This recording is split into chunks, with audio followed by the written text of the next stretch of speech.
Lebih lagi berikan suara-suara yang baik bagi Tuhan. Amin. Biarlah hari ini kita umat-umat yang ditebus Tuhan menaikkan syukur kita bagi kemuliaan-Nya.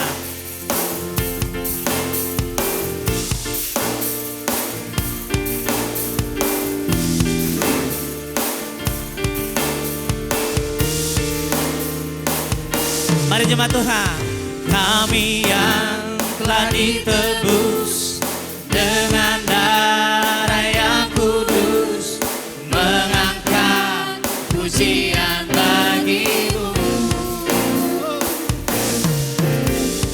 Kami bait kudus-Mu sebagai bukti karya-Mu, nyatakan Kau besar dan hidup. Katakan, ku berlari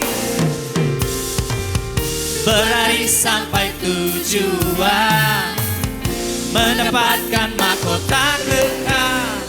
Kami terima kuasa-Mu Tuhan, kami terima kemenangan yang Engkau sediakan untuk kami bawa di setiap langkah. Dimanapun kami berdiri, kemanapun kami kan pergi, di situ pasti mujizat pun terjadi. Terima kasih buat mujizat yang Kau nyatakan dalam hidup kami Tuhan Yesus.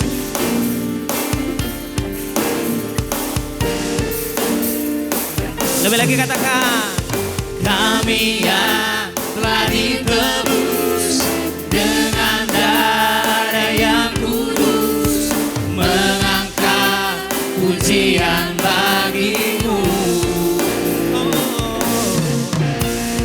Kami bait kudus-Mu sebagai bukti karya-Mu, nyatakan Kau besar dan hidup. Berlari sampai tujuan, mendapatkan mahkota kekal. Kami terima kuasa-Mu Tuhan, kami terima kebenaran yang Engkau sediakan untuk kami bawa di setiap langkah. Dimanapun kami berdiri, kemanapun kami kan pergi, di situ pasti mujizat pun terjadi. Kami terima kuasa-Mu Tuhan, kami terima kemenangan yang Engkau sediakan untuk kami bawa di setiap langkah. Dimanapun kami berdiri, kemanapun kami kan pergi, di situ pasti mujizat pun terjadi. Lebih lagi bersuara. Kami terima kuasa-Mu Tuhan, kami terima kemenangan yang Engkau sediakan untuk kami bawa di setiap langkah.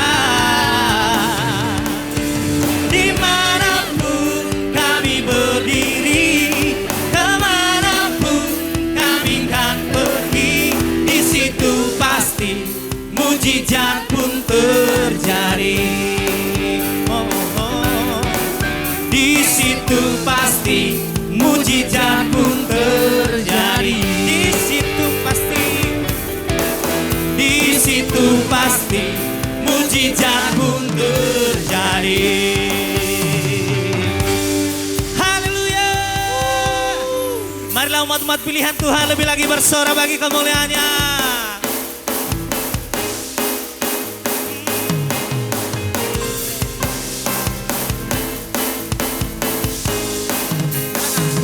Kita dipilih dari segala bangsa, kita dipilih jadi umat-Nya.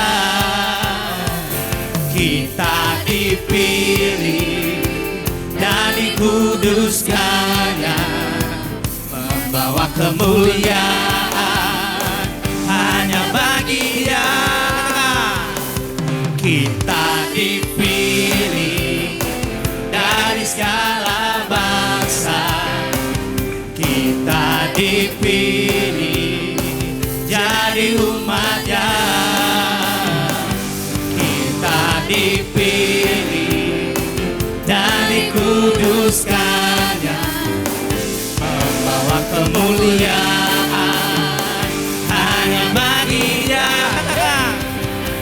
Terimalah kemuliaan dan hormat kami, terimalah sembah kami, pujian kami.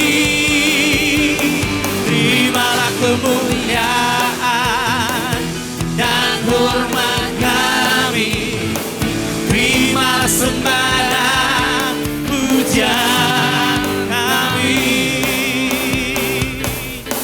Yesus, kita dipilih dari segala bangsa, kita dipilih jadi umat-Nya. Kita dipilih dan dikuduskan-Nya, membawa kemuliaan hanya bagi Dia. Terimalah kemuliaan dan hormat kami, terimalah sembah kami, pujian kami. Terimalah kemuliaan dan hormat kami, terimalah sembah dan pujian kami. Katakan, terimalah kemuliaan dan hormat kami, terimalah sembah kami, pujian kami. Terimalah kemuliaan dan hormat kami, terimalah sembah dan pujian kami. Lebih lagi serukan. Terimalah kemuliaan dan hormat kami, terimalah sembah kami, pujian kami. Terimalah kemuliaan dan hormat kami, terimalah sembah dan pujian kami. Terimalah sembah dan pujian kami, terimalah sembah dan pujian kami. Haleluya. Segala kemuliaan dan keagungan hanya bagimu, Raja di atas segala raja.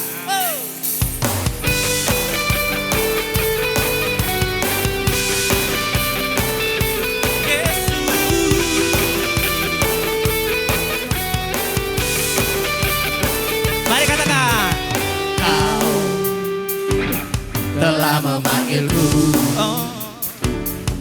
untuk menjadi alat kerajaanmu. Katakan, ku mau melangkah maju,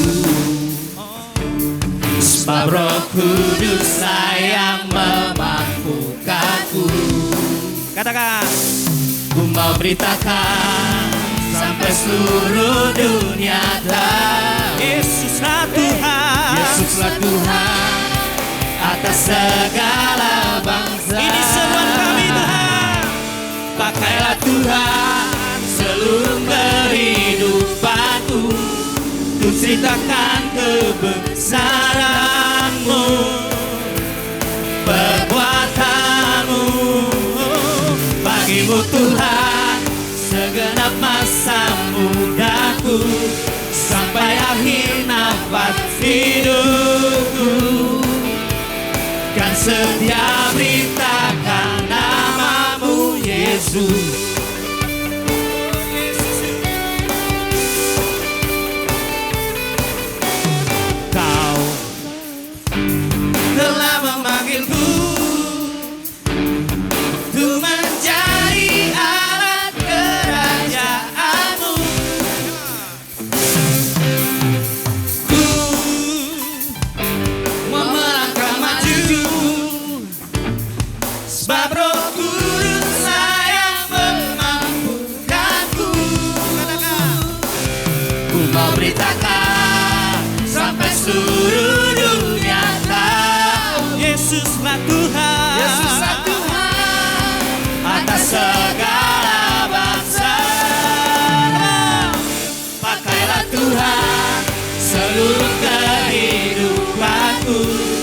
ku ceritakan kebesaran-Mu, perbuatan-Mu.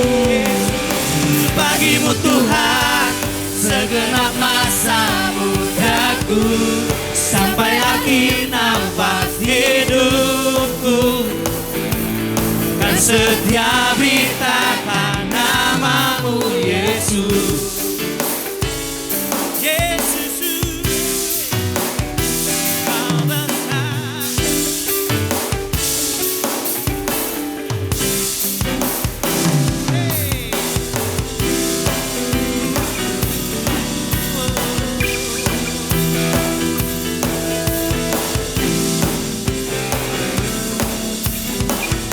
Mari jemaat Tuhan katakan, ku mau beritakan sampai seluruh dunia tahu, Yesus, Yesuslah Tuhan atas segala bangsa. Ku mau beritakan sampai seluruh dunia tahu, Yesus, Yesus, Yesuslah Tuhan atas segala bangsa. Pakailah Tuhan seluruh kehidupanku, ku ceritakan kebesaran-Mu, perbuatan-Mu. Bagimu Tuhan segenap masa mudaku, sampai akhir nafas hidupku, kan setia beritakan nama-Mu Yesus, kan setia beritakan nama-Mu Yesus, kan setia beritakan nama-Mu Yesus. Haleluya. Kami lagi bersorak bagi Dia. Segala kemuliaan bagi-Mu Tuhan. Jemaat Tuhan dipersilakan untuk duduk kembali. Haleluya Tuhan. Inilah hidup kami Tuhan. Inilah kerinduan kami. Kami ingin selalu dekat dengan Engkau, mengiring-Mu seumur hidup kami Tuhan, sampai kami mendapatkan mahkota kehidupan yang daripada Yesus. Terima kasih Tuhan.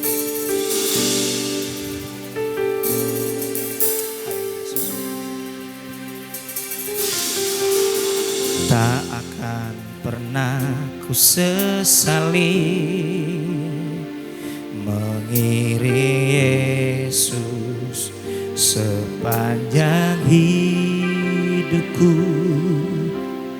lewati lembah air mata, ku saksikan kemuliaan-Mu dinyatakan. Berapapun harga yang harus ku bayar, ku kan tetap setia melayani, mengasihi-Mu, mengiring-Mu seumur hidupku.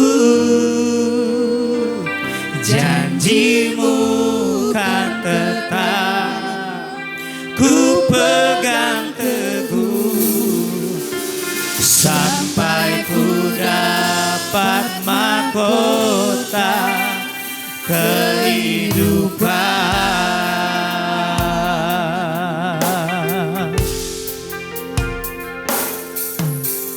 Tak akan pernah ku sesali mengiring-Mu, mengiring Yesus sepanjang hidupku, lewati lembah air mata,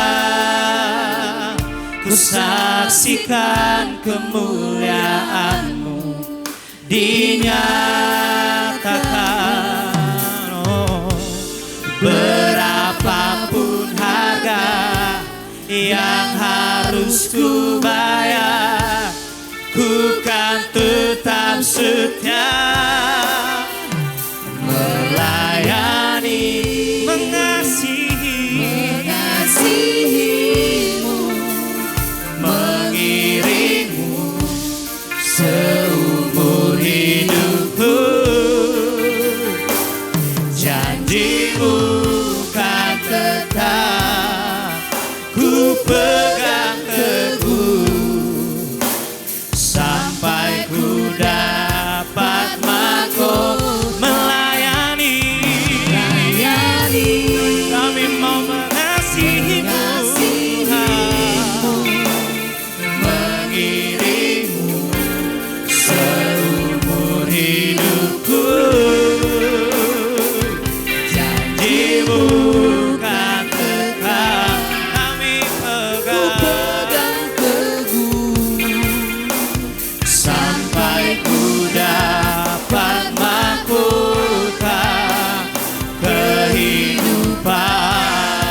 ku pegang teguh sampai ku dapat mahkota kehidupan. Janjimu kan tetap ku pegang teguh sampai ku dapat mahkota kehidupan. Janjimu kan tetap ku pegang teguh sampai ku dapat mahkota kehidupan.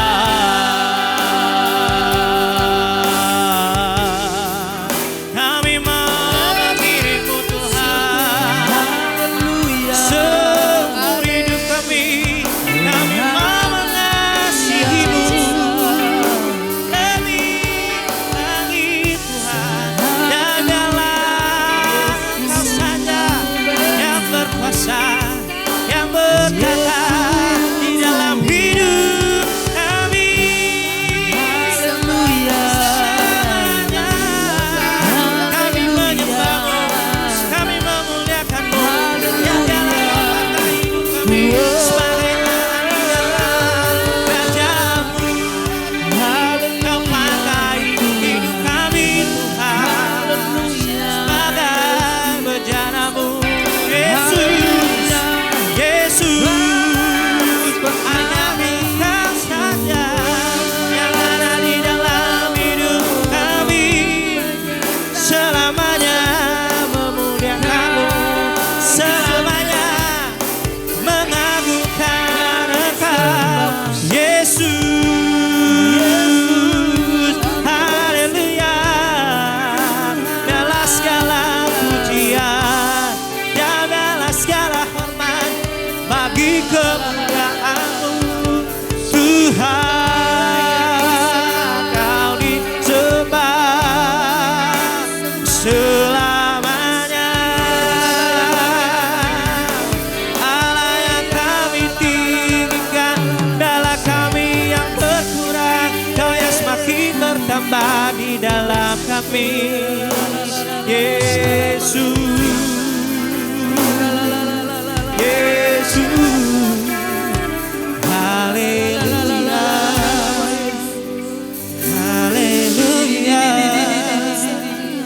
Engkau disembah sebab besar perbuatan-Mu, ajaib yang Kau perbuat dalam hidup kami. Yesus,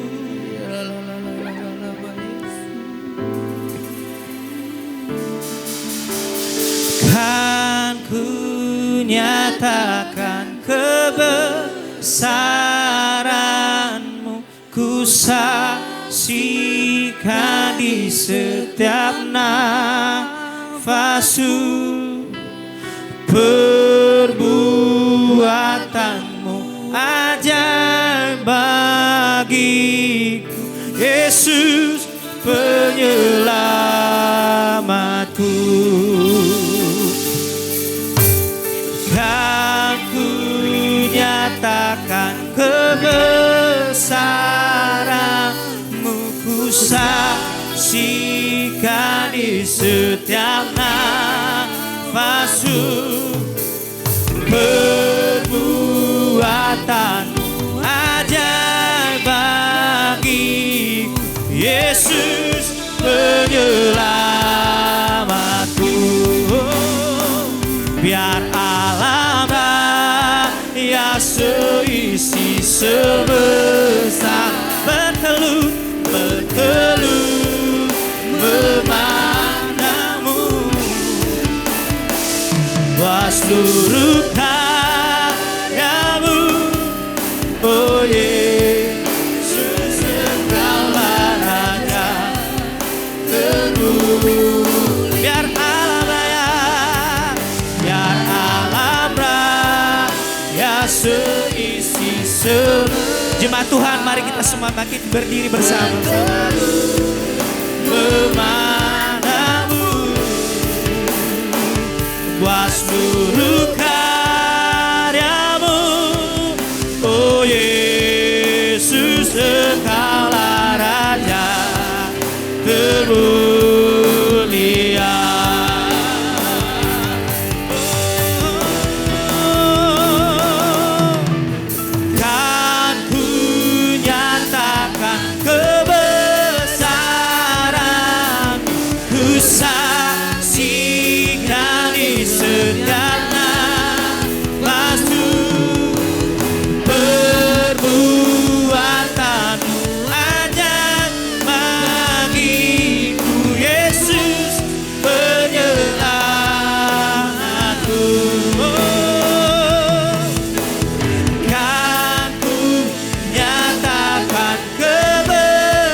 Bapa yang Maha Baik, terima kasih Tuhan. Kami sungguh bersyukur Tuhan untuk kehadiran-Mu di tengah-tengah kami pada pagi hari ini.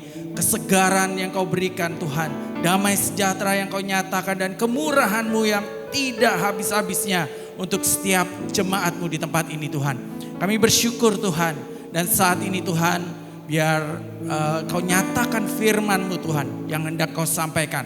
Biar setiap firman ini Tuhan ditaburkan di tanah yang lembut, yang telah dibajak oleh firman-Mu, yang telah dibajak oleh pujian penyembahan kepada Tuhan. Biar nama Tuhan dipermuliakan. Di dalam nama Tuhan Yesus. Haleluya. Amin. Silakan duduk Bapak Ibu sekalian. Terima kasih tim sahabat penyembah. Shalom, selamat pagi Bapak Ibu sekalian. Terima kasih untuk kesempatan kepada Pastor Nema dan Ibu Julia. Saya boleh menyampaikan firman di tempat ini. Bapak Ibu sekalian, nama saya Yosef Mario Halim. Kita mungkin yang sudah ketemu kemarin ya selama kunjungan kami dari hari Jumat, kunjungan ke rumah sakit dan kunjungan ke rumah-rumah, sudah bertemu dengan tim kami dari tim SPOS MDC Jakarta. Dan kami berterima kasih untuk keramahan yang telah ditunjukkan oleh Bapak Ibu sekalian di tempat ini. Baik Bapak Ibu sekalian, tadi saya sudah sebutkan nama saya Yosef Mario Halim dan ini istri saya Ibu Devi Yuliana ya. Kami dari Jakarta Barat di daerah Jakarta yang paling pinggir gitu ya. Di daerah Jakarta Barat. Saya memiliki 2 orang anak, satu sudah kuliah dan satu lagi masih kelas 3 SD. Jadi jaraknya 12 tahun Bapak Ibu sekalian ya, antara anak pertama dan anak kedua. Baik, hari ini saya ingin menyampaikan apa yang menjadi tema daripada MDC secara keseluruhan, yaitu untuk experiencing God dan living fruitfully ya. Dan hari ini kita belajar tema a life that makes a difference. Jadi hidup yang membuat perubahan atau hidup yang berdampak. Diambil dari Yohanes 15 ayat 1 sampai 6, saya akan bacakan. Saya ambil dari versi The Passion Translation ya Bapak Ibu sekalian ya.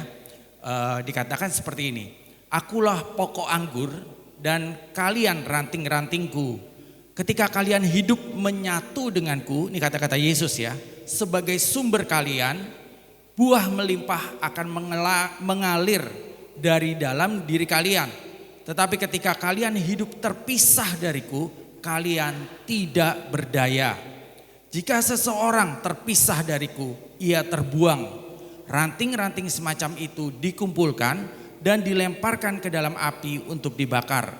Tapi jika kalian hidup dalam kesatuan hidup dengan aku, dan jika firmanku hidup dengan penuh kuasa di dalam diri kalian, maka kalian bisa meminta apa saja yang kalian inginkan dan itu akan terjadi.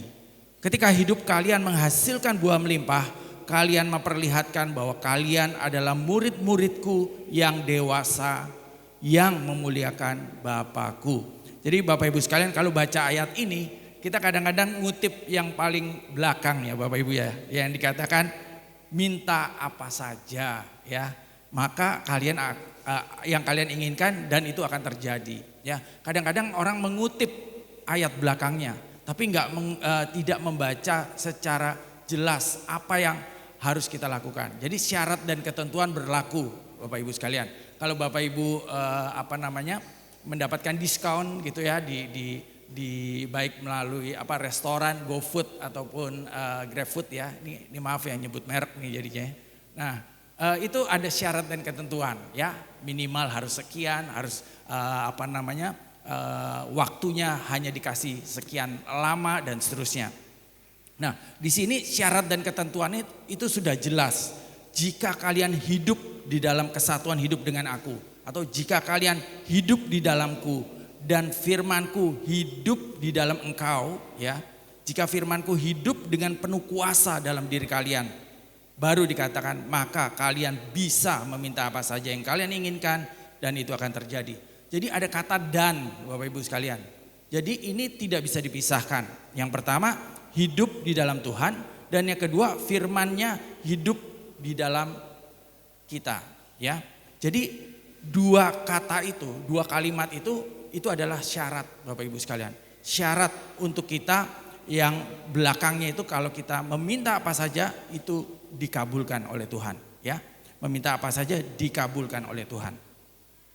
Nah, menempel pasti berbuah, ya. Saya melihat bahwa ketika kita seperti dikatakan ranting atau carang buah anggur, ya, di mana anggur itu adanya di ranting dan di carang, bukan di pokok, ya, bukan di batang utamanya, ya. Itu kalau kita menempel dengan pokoknya pasti berbuah, Bapak Ibu, pasti berbuah, ya. Yesus menggambarkan kita seperti carang atau ranting yang hanya bisa berbuah kalau menempel pada pokok anggur, ya. Berbuah bukan cuma soal hasil rohani, ya, di sini dikatakan untuk diri sendiri, tetapi juga berarti hidup yang memberkati orang lain. Jadi buahnya itu bukan untuk dinikmati sendiri. Tidak ada buah anggur yang makan buahnya sendiri. Jadi gimana ya? Tidak ada buah anggur yang makan anggurnya sendiri gitu ya.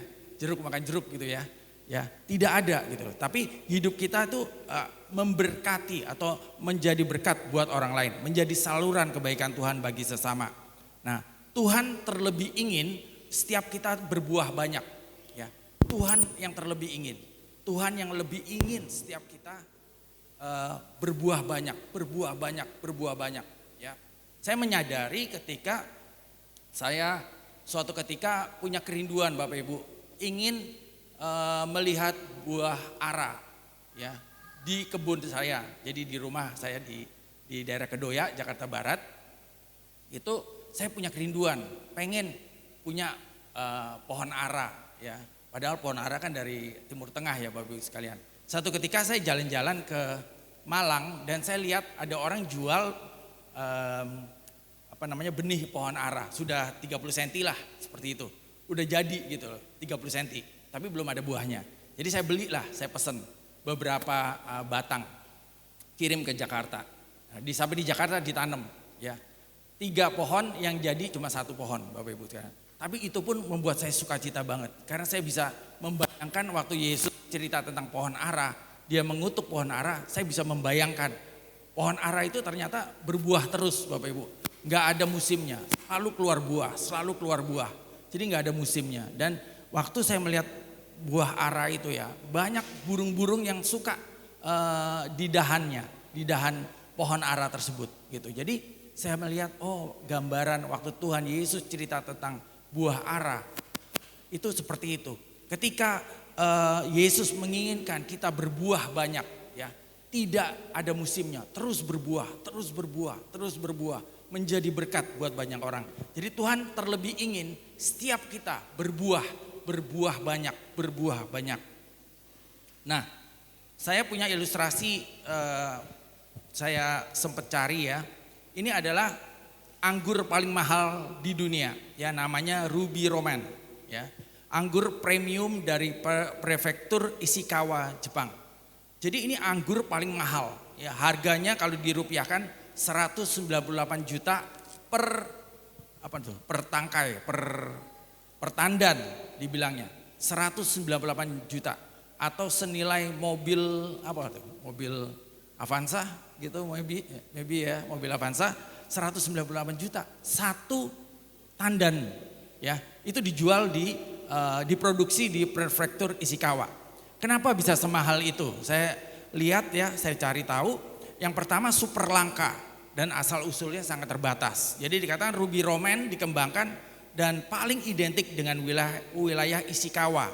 Pasokannya tidak banyak sehingga eksklusif, ya. Jadi karena supply-nya sedikit, produksinya sedikit, demand-nya banyak dari seluruh dunia, harganya naik, ya, bisa sampai 12.000 US dollar dengan kurs 16.500, hitungan saya itu 198 juta rupiah per satu tandan, ya.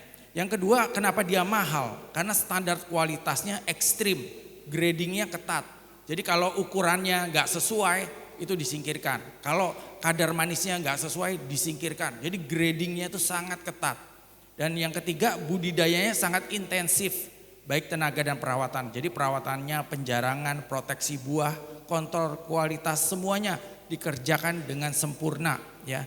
Ini menaikkan biaya produksi dan menekan jumlah buah yang bisa lolos seleksi, ya. Dan yang keempat adalah budaya luxury fruit dari Jepang dan efek lelang atau auction premium. Jadi karena jumlahnya terbatas nggak dijual Bapak Ibu, cuman dilelang, ya. Kalau di Jepang itu biasa dilelang, ya.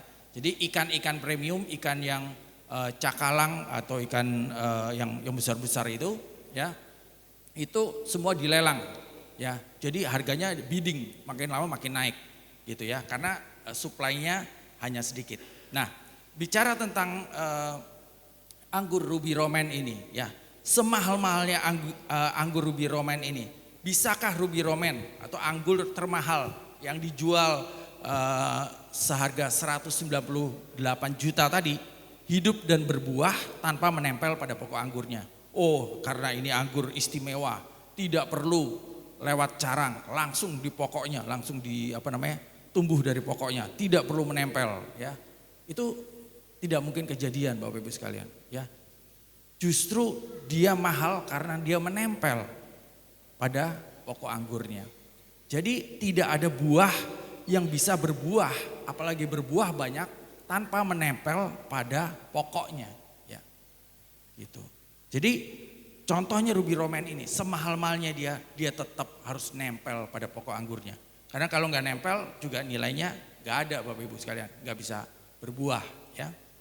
Nah, hidup yang menjadi berkat adalah hidup yang seperti apa Bapak Ibu sekalian, ya. Hidup yang menjadi berkat ada 3 poin, ya, yang saya sampaikan di sini. Yang pertama, hidup yang menjadi berkat adalah hidup yang bersumber dari anugerah Allah, ya. Jadi pertama, hidup yang bersumber dari anugerah Allah baru bisa menjadi berkat Bapak Ibu sekalian, ya. Intinya adalah berbuah bukan karena hebatnya kita, tapi karena kita tinggal di dalam Kristus, ya. Di luar aku kamu tidak dapat berbuat apa-apa. Tadi ya di Yohanes 15 ayat 5 terjemahan bahasa Indonesia, ya. Terjemahan barunya dikatakan di luar aku kamu tidak dapat berbuat apa-apa. Artinya ketika kita di luar Tuhan, kita nggak mampu Bapak Ibu sekalian, nggak dapat, ya, nggak bisa lakukan, ya. Karena ini udah areanya Tuhan. Di luar aku kamu tidak bisa melakukan apa-apa. Nah, penjelasannya adalah mengenai hidup yang bersumber dari anugerah Allah. Kalau carang itu atau ranting itu terputus dari pokok anggur, ya masih kelihatan carang, ya. Tapi perlahan-lahan kering dan tidak berbuah. Begitu pula hidup rohani kita. Kita bisa terlihat sibuk, aktif atau baik, tetapi buah yang sejati lahir dari relasi yang dekat dengan Tuhan, ya. Jadi Bapak Ibu sekalian, kita harus selalu bergaul dengan Tuhan. Harus selalu bergaul dengan firman. Kita harus selalu tinggal di dalam Tuhan dan menikmati firman-Nya. Selalu merenungkan firman-Nya dan firman-Nya tinggal di dalam kita. Ketika kita merenungkan firman, ya, kita sedang membangun relasi yang baik dengan Tuhan.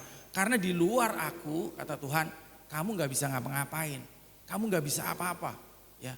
Kita harus menyadari, kita gak boleh sok tahu, ya. Karena ini firman Tuhan, ya. Tuhan yang ngomong sendiri bahwa di luar aku kamu tidak bisa apa-apa. Ya, saya sih percaya memang benar, saya ngalamin Bapak Ibu. Di luar Tuhan saya gak bisa lakukan apa-apa. Saya terbatas sekali, ya. Nah, ilustrasinya, ya, seperti charger handphone, ya. Bapak Ibu semua punya handphone, punya charger, ya. Nah, handphone yang baterainya habis, kelihatannya tetap bagus, tapi tidak menyala. Saat disambungkan ke charger barulah ada daya. Kita ini berdaya ketika tersambung kepada Kristus. Berkat mengalir saat sumbernya terhubung. Jadi kita nggak bisa Bapak Ibu terpisah dari sumbernya. Kita nggak bisa lepas dari Tuhan. Kita nggak bisa di luar Tuhan kamu tidak bisa berbuat apa-apa. Intinya di luar Tuhan kita itu mati, ya. Kelihatan hidup tetapi kita mati secara rohani. Sumber daya kita putus ketika kita terlepas dari Tuhan.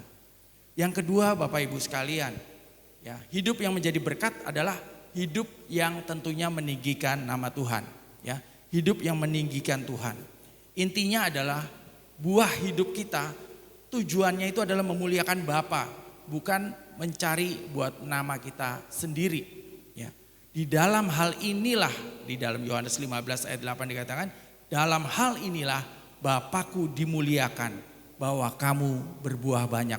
Jadi ketika kita menjadi berkat, ketika kita berbuah banyak, kita tuh sedang memuliakan Bapa surgawi, ya. Kita sedang memuliakan Tuhan, ya. Kita mendapatkan kesempatan, privilege, ya, menjadi anak-anak Tuhan.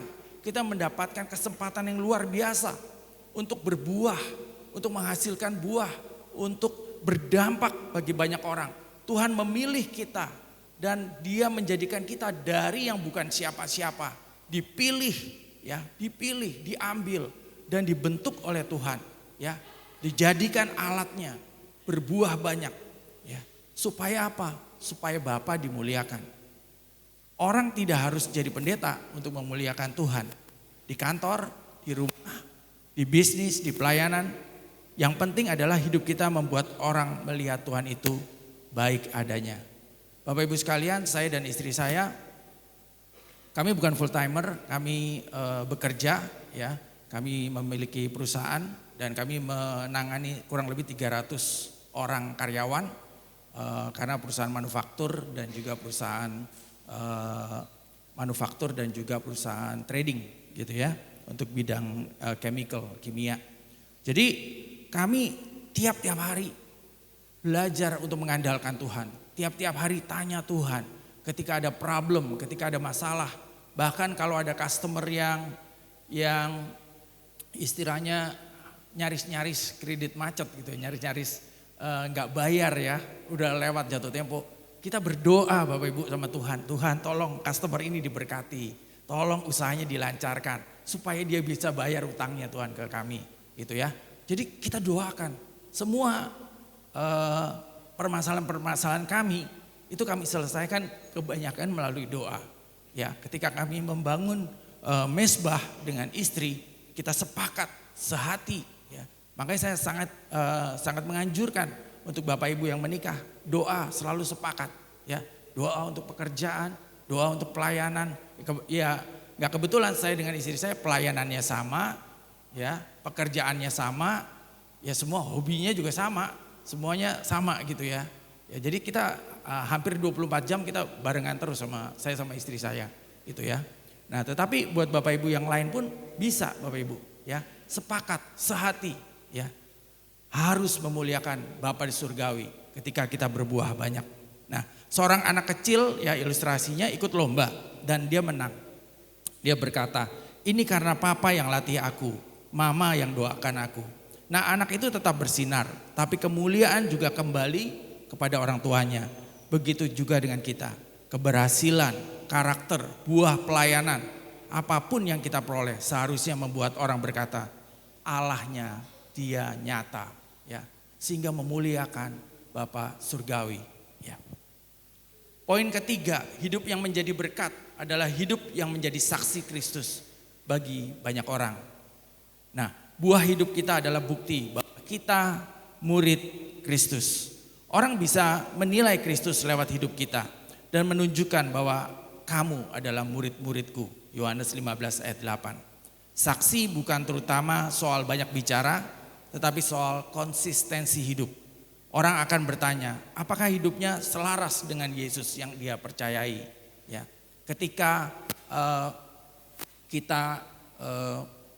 orang melihat kita, apakah orang melihat Kristus di dalam kita? Ya, action speak louder than words. Ya, jadi perbuatan kita lebih dilihat orang, lebih nyata dari perkataan kita. Ya, orang-orang akan melihat perbuatan kita sesuai enggak dengan omongannya, konsisten enggak dengan omongannya. Ya, hati-hati Bapak Ibu sekalian. Sebagai anak-anak Tuhan, cerminan. Jangan sampai orang bilang, oh begini aja orang Kristen, atau oh begini aja jemaat MDC. Ya, jangan sampai seperti itu Bapak Ibu. Kita membawa nama Tuhan, ya. Jadi harus menjadi saksi Kristus bagi banyak orang. Nah, bayangkan ada orang memakai seragam sebuah perusahaan terkenal, ya. Kalau ia kasar, tidak jujur, semaunya di tempat umum, arogan, orang tidak hanya menilai dia, tapi akan berkata, perusahaan itu kayaknya buruk ya, gitu. Demikian juga kita membawa nama Kristus. Saat hidup kita penuh kasih, jujur, sabar dan peduli, orang melihat aroma Kristus keluar dari setiap kehidupan kita. Nah, jangan teralihkan dari tujuan utama Tuhan. Menjadi Kristen Bapak Ibu, datang ibadah, mengikuti semua kegiatan, tidak boleh menggantikan tujuan utama Tuhan. Yaitu tujuan utama Tuhan supaya kita tinggal di dalam Dia. Dan firman-Ku kata Tuhan ada tinggal di dalam kita sehingga kita berbuah banyak. Jadi menjadi Kristen tidak cukup, datang ibadah tidak cukup, mengikuti semua kegiatan gereja tidak cukup Bapak Ibu. Bapak Ibu harus tinggal di dalam Tuhan, harus firman Tuhan ada di dalam Bapak Ibu masing-masing. Artinya merenungkan firman Tuhan, menghidupi firman Tuhan sehingga Bapak Ibu berbuah banyak. Itu adalah privilege, hak istimewa yang Tuhan berikan untuk setiap kita. Tidak diberikan untuk semua orang. Yang boleh tinggal di dalam Tuhan dan firman-Nya tinggal di dalam kita hanyalah orang-orang pilihan, hanyalah anak-anak Tuhan. Coba bayangkan Bapak Ibu, ya. Ini dikatakan tinggal di dalamku. Bapak Ibu boleh nggak ada orang asing nih lewat nih, ya. Ya, orang asing lewat, nggak Bapak Ibu nggak kenal, ya. Tiba-tiba Bapak Ibu panggil, boleh kamu tinggal ya di sini di rumah saya, tinggal boleh gratis, makan minum kami sediakan gitu, ya kan? Tentunya nggak akan seperti itu, ya. Nah, begitu pula dengan Tuhan. Undangan untuk tinggal di dalam Dia itu hanya untuk setiap kita anak-anak Tuhan. Kemarin Pak Lukito waktu doa malam sempat bicara, ya, tentang karunia, ya, karunia yang spesial. Karunia yang khusus buat anak-anak Tuhan, ya. Tinggal di dalamku. Ini undangan Tuhan. Ayo tinggal di dalamku dan firmanku di dalammu, maka engkau akan berbuah banyak. Jadi itu adalah hak istimewa setiap kita, privilege setiap kita yang harus kita manfaatkan dan harus kita gunakan. Nah, jika kita tidak tinggal di dalam Tuhan, maka ini yang terjadi Bapak Ibu sekalian. Kita menjadi self-centered people, ya. Kita jadi egois, memikirkan diri sendiri terus menerus. Karena kita tidak tinggal di dalam Dia. Yesus tidak menjadi pokok kita. Yesus tidak menjadi pusat penyembahan kita, ya.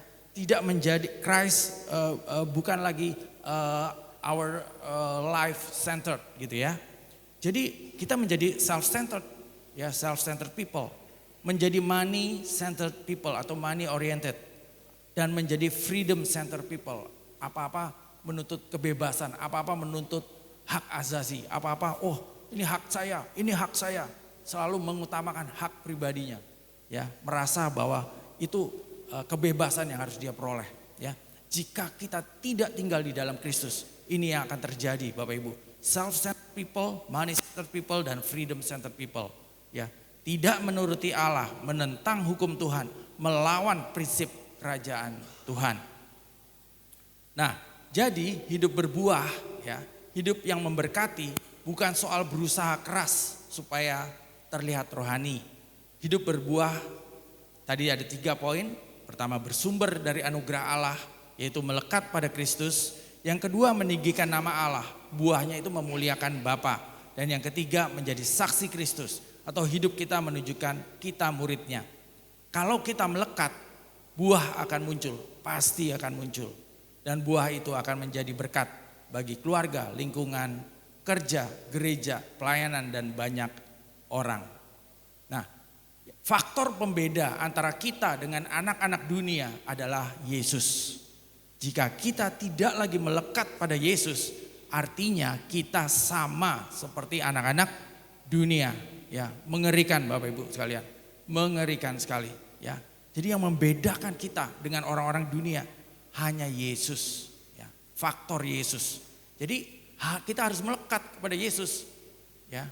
Yang lebih sebenarnya yang diuntungkan tuh kita. Ketika undangan, ayo melekat kepadaku, ayo tinggal di dalamku dan firmanku tinggal di dalammu, maka kamu akan berbuah. Ya. Tuhan nggak pernah ngomong kamu lakukan ini untuk keuntungan aku. Enggak, sebenarnya ketika kita tinggal di dalam Tuhan dan firman-Nya tinggal di dalam kita, ya, maka dikatakan kita berbuah banyak. Nah, buahnya kan nempel di carang atau di ranting.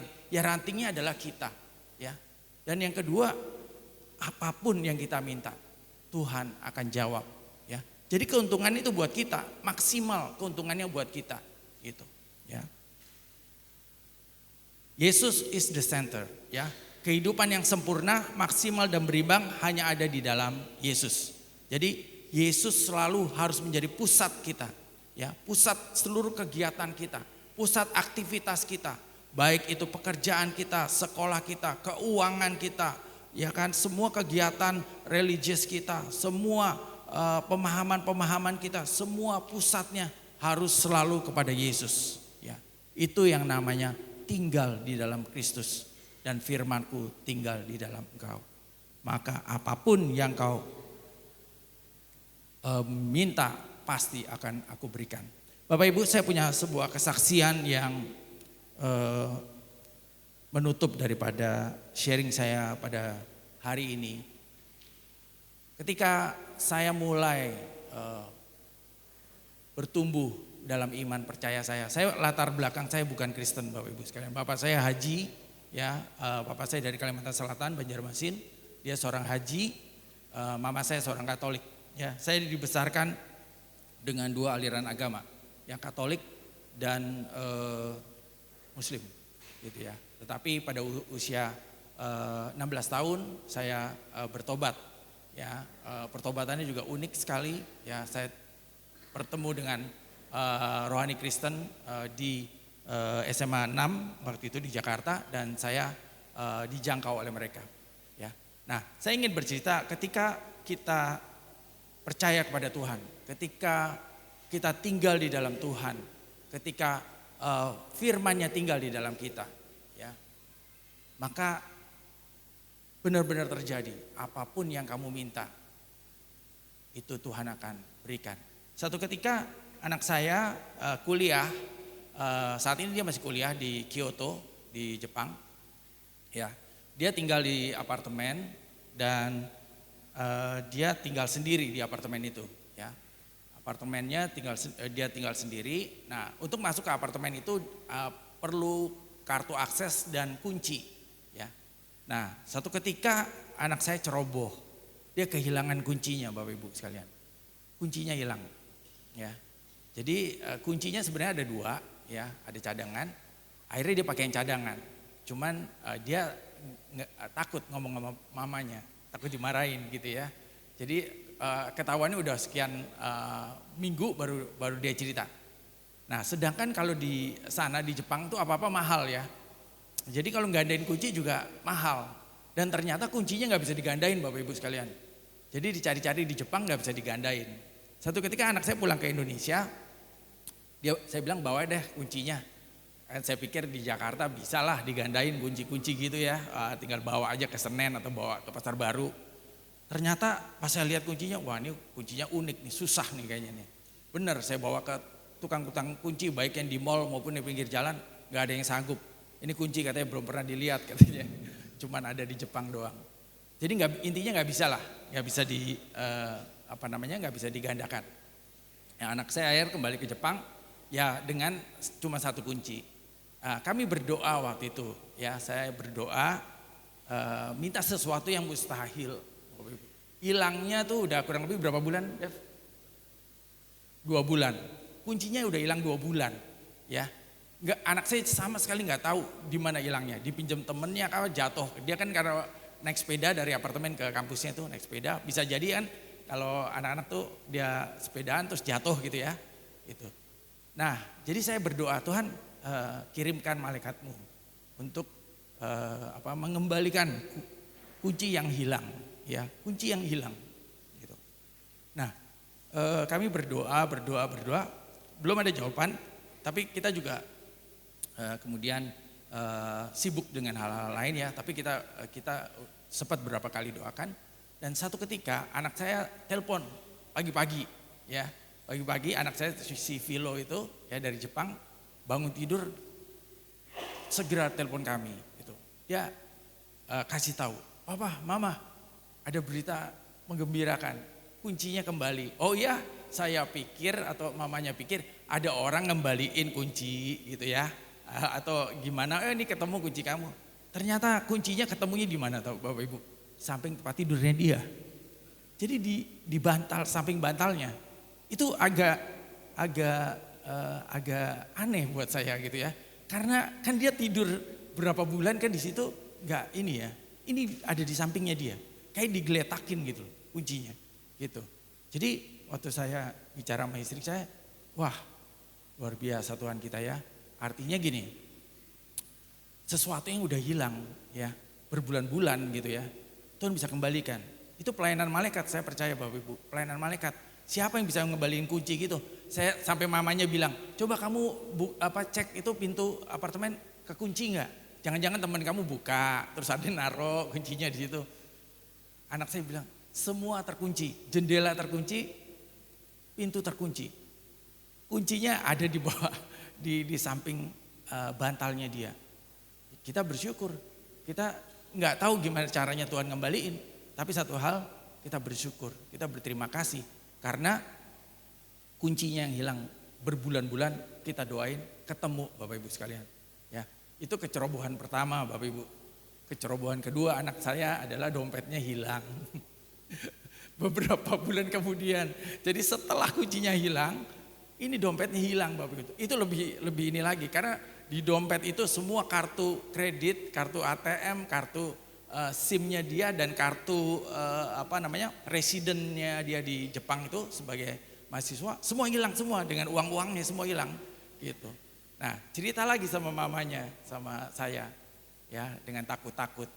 Kita doakan lagi ya, kita doakan biar ketemu. Padahal hilangnya di Jepang, di Tokyo dan dia nggak ingat hilangnya di jalan katanya jatuh karena celananya dia dompetnya panjang mungkin jatuh gitu ya. Dan itu Tokyo lagi rame-ramenya dengan over tourism, lagi rame dengan turis ya kan. Wah kita udah ketemu apa enggak nih, udah kita doa aja. Akhirnya doa akhirnya berapa bulan Bi? 4 bulan. 4 bulan tiba-tiba ada telepon dari kantor polisi di Tokyo ke handphone anak saya ya. Udah ketemu dompetnya gitu. Akhirnya dikirim dari Tokyo, dikirim ke Kyoto dompetnya. Semua utuh, duit dolarnya, duit yennya, duit dolar Singapura, kartunya semua, sampai receh-recehnya semua utuh gitu. Saya pikir ini kalau bukan Tuhan, ini gak bisa Bapak Ibu sekalian. Ya gak bisa ya. Jadi dari cerita ini saya cuma mau bilang sama Bapak Ibu sekalian, banyak hal-hal mustahil yang kita akan alami. Mujizat-mujizat yang akan kita alami kalau kita tinggal di dalam Dia dan firman-Nya tinggal di dalam kita ya, maka kamu akan berbuah banyak dan apapun yang kamu minta. Tuhan gak pernah takut Bapak Ibu minta yang aneh-aneh, gak pernah takut. Makanya dia bilang mintalah apa saja ya, minta apa saja maka aku akan memberikannya. Tuhan gak takut. Kenapa Tuhan gak takut? Karena ketika kita tinggal di dalam Dia dan firman-Nya tinggal di dalam kita, otomatis cara berpikir kita disetel menjadi cara berpikir Tuhan. Hati kita disetel jadi hatinya Tuhan. Mata kita disetel menjadi matanya Tuhan. Sehingga kita selaras dengan firman Tuhan. Sehingga apapun yang kita minta, pastilah itu yang baik. Dan Tuhan tidak pernah tidak memberikan yang baik untuk anak-anaknya. Seperti kita memberikan yang baik untuk anak-anak kita. Dia pun rindu memberikan yang terbaik buat kita. Tetapi setan, iblis berusaha mencuri itu. Jangan sampai kita tinggal di dalam Tuhan. Jangan sampai kita melekat kepada Tuhan. Jangan sampai firman-Nya tinggal di dalam kita. Ya, supaya apa? Supaya kita tetap tidak merasakan apa-apa. Jadi orang Kristen yang biasa, menjadi orang Kristen yang lemah, tidak berbuah. Kalaupun berbuah, kadang enggak gitu. Ya, Tuhan nggak ingin seperti itu. Tuhan ingin setiap kita berbuah banyak dan bertumbuh menjadi berkat. Saya undang untuk worship leader boleh maju ke depan, kita akan tutup Bapak Ibu sekalian. Baik, tundukkan kepala Bapak Ibu sekalian. Bagi Bapak Ibu yang merindukan terus mengalami Tuhan, terus bertumbuh, memberi komitmen untuk melekat kepada Tuhan, kepada pokok itu yaitu Yesus. Dan untuk firman-Nya tinggal di dalam Bapak Ibu sekalian. Mari Bapak Ibu sekalian, saya akan berdoa untuk Bapak Ibu yang menaruh tangan di dada, ingin tinggal di dalam Tuhan, memutuskan untuk berkomitmen, untuk selalu tinggal di dalam firman-Nya, tinggal di dalam Tuhan dan firman-Nya tinggal di dalam Bapak Ibu sekalian. Bapa yang Maha Baik, terima kasih Tuhan. Hamba-Mu selesai menyampaikan firman. Hamba berdoa bagi jemaat-Mu di tempat ini Tuhan. Supaya mereka bertumbuh Tuhan dalam iman percaya mereka. Supaya firman itu tinggal tetap di dalam hati mereka. Dan mereka di dalam Engkau Tuhan. Sehingga mereka berbuah banyak, berdampak Tuhan. Berdampak di dalam kehidupan mereka, di dalam kehidupan pribadi mereka, di dalam pekerjaan dan usaha mereka, di dalam pelayanan mereka, di dalam lingkungan mereka, di dalam studi mereka. Mereka mengalami dampak Tuhan yang luar biasa. Dan setiap doa-doa mereka dijawab oleh Tuhan. Biar sungguh-sungguh pengenalan akan Tuhan dinyatakan, disingkapkan. Revelation, pewahyuan disingkapkan kepada umat-Mu Tuhan. Ketika mereka tinggal di dalam Engkau dan firman-Mu tinggal di dalam mereka Tuhan. Nyatakan kemuliaan-Mu, nyatakan kehendak-Mu, nyatakan kuasa-Mu, nyatakan mujizat-Mu, nyatakan kehendak-Mu Tuhan. Terima kasih Bapak Surgawi. Kami sungguh bersyukur Tuhan. Hamba menyerahkan seluruh jemaat di tempat ini. Dalam pemeliharaan, penjagaan Tuhan, kemurahan Tuhan senantiasa berbuah, buah dan buahnya banyak Tuhan. Terima kasih Bapak Surgawi, kami mengucap syukur dalam nama Tuhan Yesus. Amin.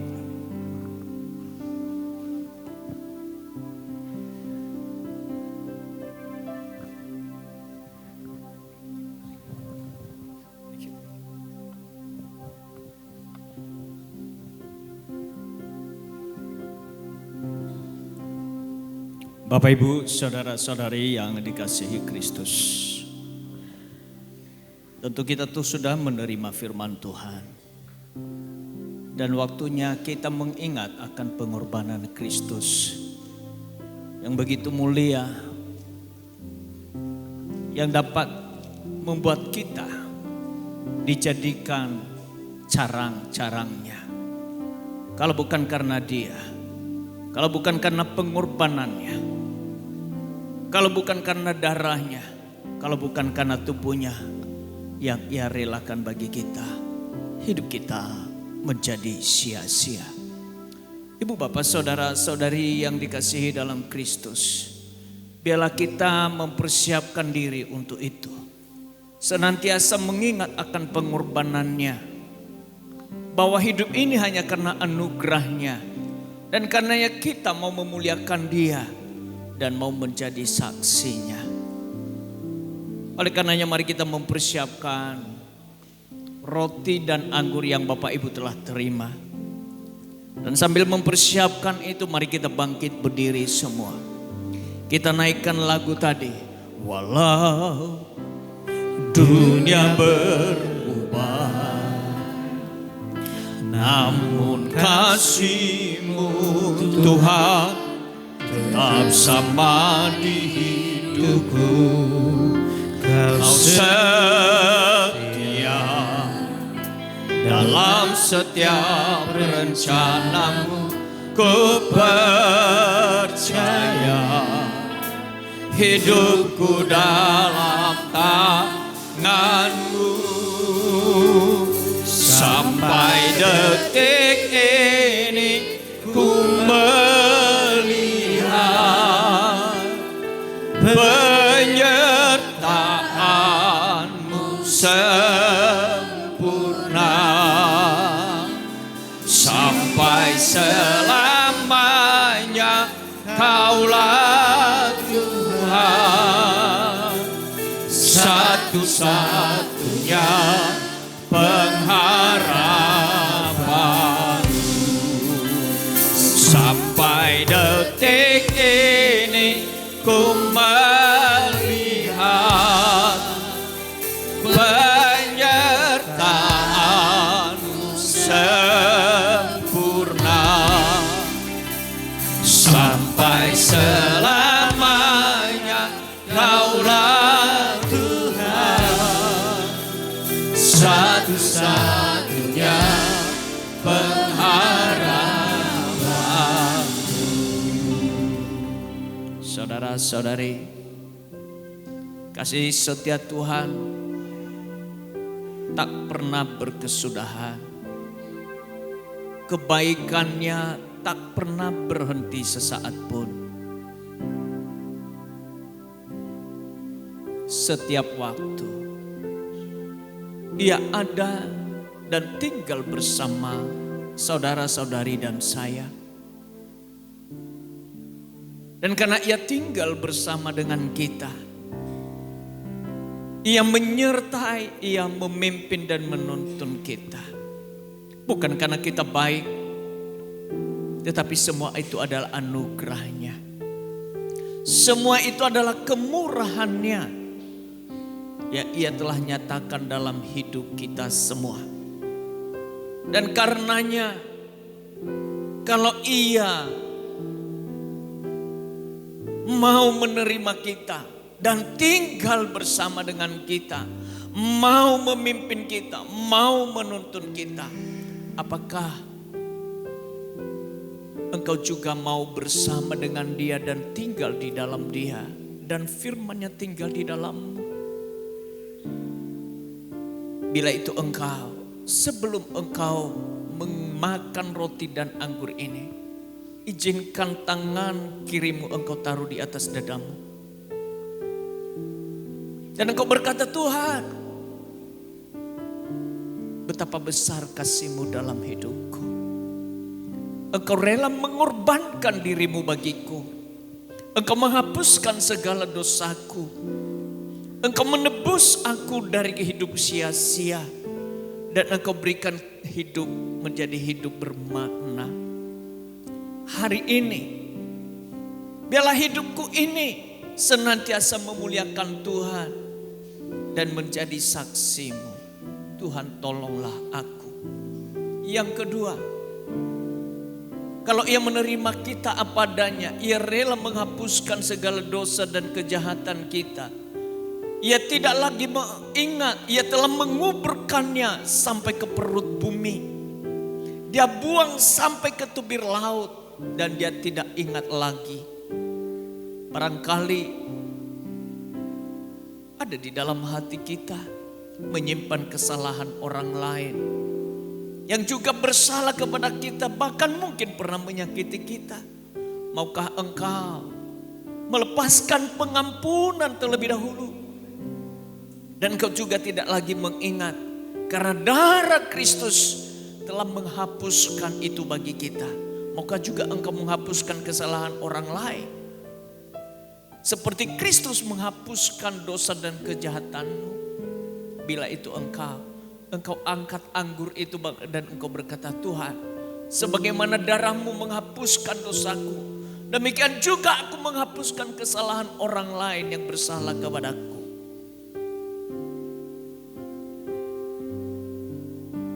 Terima kasih Tuhan, anugerah dan kebaikan-Mu bagi kami.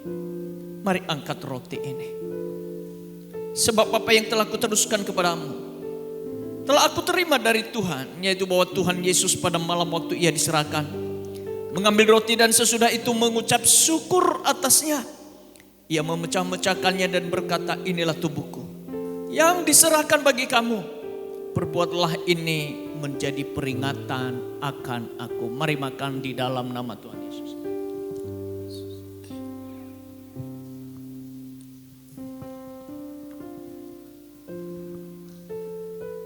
Mari angkat cawan ini. Demikian juga Ia mengambil cawan sesudah makan. Lalu berkata, cawan ini adalah perjanjian baru yang dimeteraikan oleh darahku. Perbuatlah ini setiap kali kamu meminumnya menjadi peringatan akan aku. Mari minum dalam nama Tuhan Yesus. Menaikkan syukur kepada Dia buat tubuhnya yang Ia relakan untuk terpecah bagi kita, supaya kita disatukan menjadi satu tubuh dan Dia kepala bagi kita. Kita bersyukur karena darahnya yang telah menghapuskan dosa kita dan juga menjadi meterai baru dalam hidup kita, bahwa kita adalah miliknya dan tak ada satupun yang mampu melepaskan kita dari kasih-Nya. Bersyukur Tuhan buat segala anugerah dan kebaikan-Mu, buat pengorbanan-Mu buat darah-Mu yang telah menjadi meterai baru bagi kami, bahwa hidup kami adalah milik-Mu. Engkau Raja satu-satunya yang memerintah di dalam hidup kami. Dan biarlah hidup kami ini senantiasa memuliakan Tuhan. Sebagaimana kami hidup sebagai milik Tuhan, kami juga berlaku hidup seperti Engkau ya Tuhan. Terima kasih buat segala kebaikan-Mu. Dalam nama Tuhan Yesus kami berdoa. Amin. Silakan duduk Bapak Ibu. Hal yang pertama, izinkan saya menyampaikan beberapa hal. Di dalam hal setiap tahun dan di awal tahun biasanya kita membawa benih yang terbaik. Untuk apakah itu? Adalah memang untuk pekerjaan Tuhan dan memperluas kerajaan Tuhan. Ada banyak pos jemaat yang sedang kita terlibat di dalamnya, dan benih terbaik ini adalah untuk itu. Saudara-saudari, oleh karenanya Bapak Ibu yang sudah dan telah mempersiapkan sekian lama, hari ini kita akan membawa kepada Tuhan. Dan sebelum kita membawa kepada Tuhan, izinkan saya Bapak Ibu untuk mengajak benih yang terbaik Bapak Ibu yang sudah siapkan. Siapkan itu, ambil dan kemudian angkat untuk engkau bawa dan persembahkan kepada Tuhan. Dan setelah itu masing-masing akan membawa ke depan. Silakan angkat itu persembahan yang terbaik, benih yang terbaik yang sudah engkau siapkan. Saya mau berdoa. Tuhan, Engkau melihat setiap persiapan bagi anak-anak-Mu untuk menabur benih yang terbaik, yang digunakan untuk perluaskan kerajaan-Mu. Persembahan yang mereka berikan, yang mereka telah siapkan, bahwa Tuhan yang melimpahi mereka dengan segala berkat. Apa yang mereka persembahkan kepadamu pada pagi hari ini, Tuhan yang memberkatinya. Engkau menyediakan benih bagi penabur, dan Engkau menyediakan juga roti untuk dimakan bagi orang yang selalu berharap dan berserah kepada Engkau dan mempersembahkan hidupnya kepadamu. Biarlah Tuhan berkenan kepada persembahan anak-anak-Mu ini. Di dalam nama Tuhan Yesus ku berdoa. Amin. Dipersilakan ke depan Bapak Ibu. Walau dunia berubah, namun kasih-Mu Tuhan tetap sama hidupku. Kau setia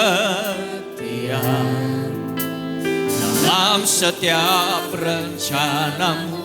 Ku percaya hidupku dalam tangan-Mu. Sampai detik ini ku melihat penyertaan-Mu sempurna. Sampai selamanya Kaulah Tuhan, satu-satunya pengharapanku. Sampai detik ini ku melihat penyertaan-Mu sempurna. Sampai selamanya Kaulah Tuhan, satu-satunya pengharapanku. Saudara-saudari yang dikasihi dalam Tuhan, dari hari Jumat sampai hari ini dan besok. Teman-teman, saudara-saudari kita dari MDC Jakarta yang terlibat di dalam pelayanan SPOS. Apa itu SPOS? Adalah sahabat peduli orang sakit. Ada 24, betul ya Pak? Oh 25 orang bersama dengan Pak Luki. Itu Pak Luki itu sedang ada di Sungai Liat. Izinkan saya menyambut Bapak Ibu dari SPOS MDC Jakarta. Selamat datang di Pangkal Pinang. Ya, kalau orang Bangka Belitung itu mengatakan ini adalah serumpun sebalai Pak Yosef dan Maria. Ya, selamat datang di tanah serumpun sebalai. Mungkin barangkali kalau tidak keberatan izinkan saya memohon untuk bisa berdiri sebentar Pak.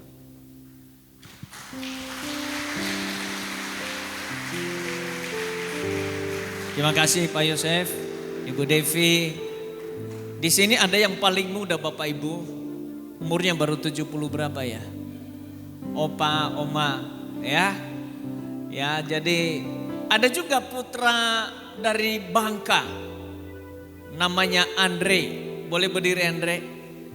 Nah. Asli Bangka oh. Ya, jadi apa? Andre ini asal dari Bedukang. Ya, kalau ini jalan Bedukang bukan di sini, tapi maksudnya di Sungai Liat. Ya, Bapak Ibu yang dikasihi dalam Tuhan, kami mengucapkan banyak terima kasih kepada Pak Yosef dan Ibu Devi beserta tim dari Jakarta yang sudah memberikan waktu, mengorbankan tidak hanya waktu tapi juga harta benda yang dipersembahkan untuk melayani. Dan saya percaya bahwa apa yang dilakukan tidaklah sia-sia. Yang pasti itu untuk memperluas kerajaan Tuhan dan membawa orang kepada Kristus, semakin mengasihi dan mencintai Tuhan. Terima kasih Pak Yosef dan Ibu Devis beserta tim semua. Saudara-saudari yang dikasihi dalam Tuhan, teman-teman SPOS tidak berhenti sampai di sini dan akan terus melakukan kegiatan. Bahkan beberapa waktu yang lalu ke Medan kalau tidak salah, dan hari ini ada bersama dengan kita. Satu hal yang menarik, sedikit cerita ya Pak Yosef ya. Waktu saya ketemu, Pak Yosef minta mau ketemu bulan Juli yang lalu. Dan saya ketika ketemu, saya sudah bisa membayangkan ini mau acara KKR, mau tempatnya di mana. Sementara kita tidak punya tempat yang memadai untuk menampung orang 300 sampai 400 orang. Dan dalam hati saya pada waktu itu, kira-kira Tuhan bisa ya tolong ya. Pada acara KKR nanti dipakai itu, yaitu di Geraha MDC. Dan saya sampaikan itu kepada Pak Yosef, tolong bantu kami dalam doa. Barangkali bisa digunakan nanti tempat ini. Pada saat itu tempat ini maksudnya lantai 2 belum dibangun. Ya, belum dibangun. Dan singkat cerita kita pulang. Akhirnya September kita sudah mulai bangun. Begitu berhenti akhir September dana kita sudah nggak ada. Tapi Tuhan kirim berkat khusus buat kita. Sampai detik ini kita bisa gunakan untuk ibadah. Dan saya percaya bukan hanya untuk kita gunakan tempat ini. Tetapi lebih daripada itu adalah supaya kita menjadi berkat bagi banyak orang. Ini adalah sebagai satu penguatan dan penghiburan bagi kita. Kalau ada pergumulan-pergumulan kita dijawab oleh Tuhan. Bukan untuk kita nikmati, tetapi supaya menjadi saksi bagi Kristus. Itu sebabnya Bapak Ibu saya sering kali berkata, mungkin Tuhan sediakan kita tempat. Tapi untuk mengisinya, kita yang bekerja. Tuhan yang bertindak bagi kita. Amin. Ya, itulah sebabnya mari kita terus bekerja dan biarlah Tuhan yang menolong kita di luar apa yang kita tidak mampu kerjakan. Saudara-saudari, kita akan mendengarkan sebentar MDC News sebelum kita tutup ibadah. Dipersilakan. Salam Bapak Ibu Saudara-saudari, senang berjumpa dengan Anda di dalam ibadah online bersama dengan kami Gereja GKP BMDC Pangkal Pinang. Bila ibadah ini telah menjadi berkat bagi Anda, silakan Bapak Ibu Saudara-saudari membagikan link ibadah ini kepada keluarga, teman, atau kerabat Anda. Berikut MDC News.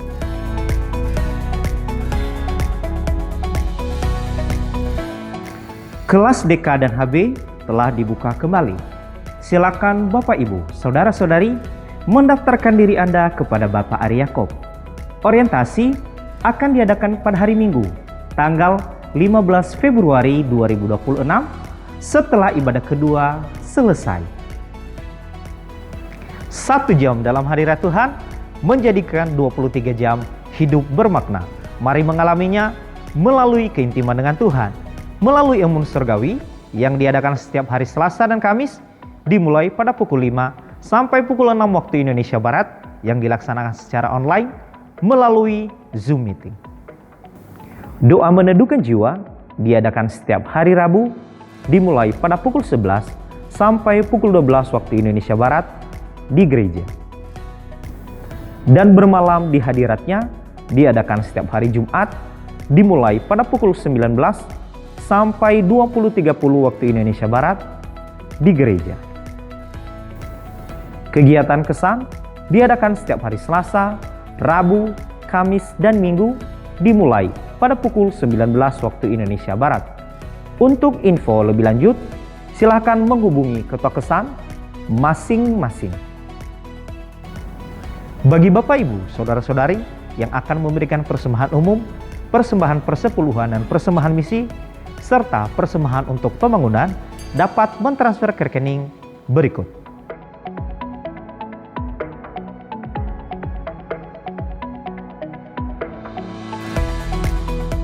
Untuk mengetahui info lebih lanjut tentang Gereja GKP BMDC Pangkal Pinang, Bapak Ibu Saudara-saudari dapat mengikuti Facebook dan Instagram MDC Pangkal Pinang, atau subscribe akun YouTube GKP BMDC Pangkal Pinang, dan jangan lupa di-share kepada keluarga, teman, atau kerabat Anda. Demikian info tentang Gereja GKP BMDC Pangkal Pinang. Sampai jumpa minggu depan. Tuhan Yesus memberkati. Sampai detik ini ku melihat penyertaan-Mu sempurna, sampai selamanya Kaulah Tuhan, satu-satunya pengharapanku. Sampai detik ini ku melihat penyertaan-Mu sempurna,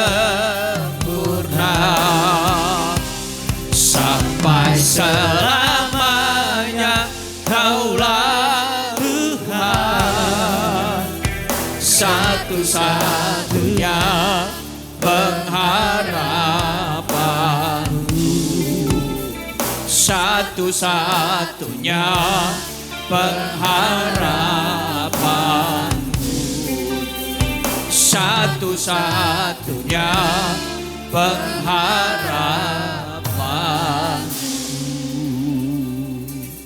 Ya Tuhan, sampai detik ini dan untuk selamanya Engkau tetap menyertai kami, dan kasih-Mu tidak pernah berubah. Terus Engkau nyatakan dalam setiap langkah demi langkah kami. Kami bersyukur atas semua kebaikan Tuhan. Terlebih hari ini diberikan kami kesempatan untuk datang memuji menyembah-Mu di rumah-Mu. Dan Engkau hadir bersama dengan kami dengan penuh kasih sayang dan penuh kehangatan cinta-Mu bagi kami. Kami merasakan itu. Terlebih Tuhan masih berkenan untuk berbicara kepada kami lewat kebenaran firman-Mu. Di hari ini yang telah Tuhan sampaikan lewat hamba-Mu Pak Yosef Mario. Tuhan tolong, biarlah Engkau tambahkan hikmat, pengurapan-Mu turun atas hamba-Mu ini, istri dan anak-anak mereka, dan seluruh tim SPOS ya Tuhan, yang 4 hari ini bersama dengan kami untuk memperluas kerajaan-Mu, menolong, menyatakan kasih kuasa-Mu yang telah Tuhan nyatakan dan berikan bagi kami. Tuhan terima kasih buat segala kebaikan, buat penyertaan dan pemeliharaan-Mu atas hidup kami. Terima kasih kami diberikan kesempatan untuk membawa korban syukur dan persembahan kami kepadamu. Kiranya semua ini berkenan di hadapan-Mu. Kami akan mengakhiri ibadah ini, kami pulang. Kami percaya tangan-Mu terus terulur untuk memberkati hidup kami.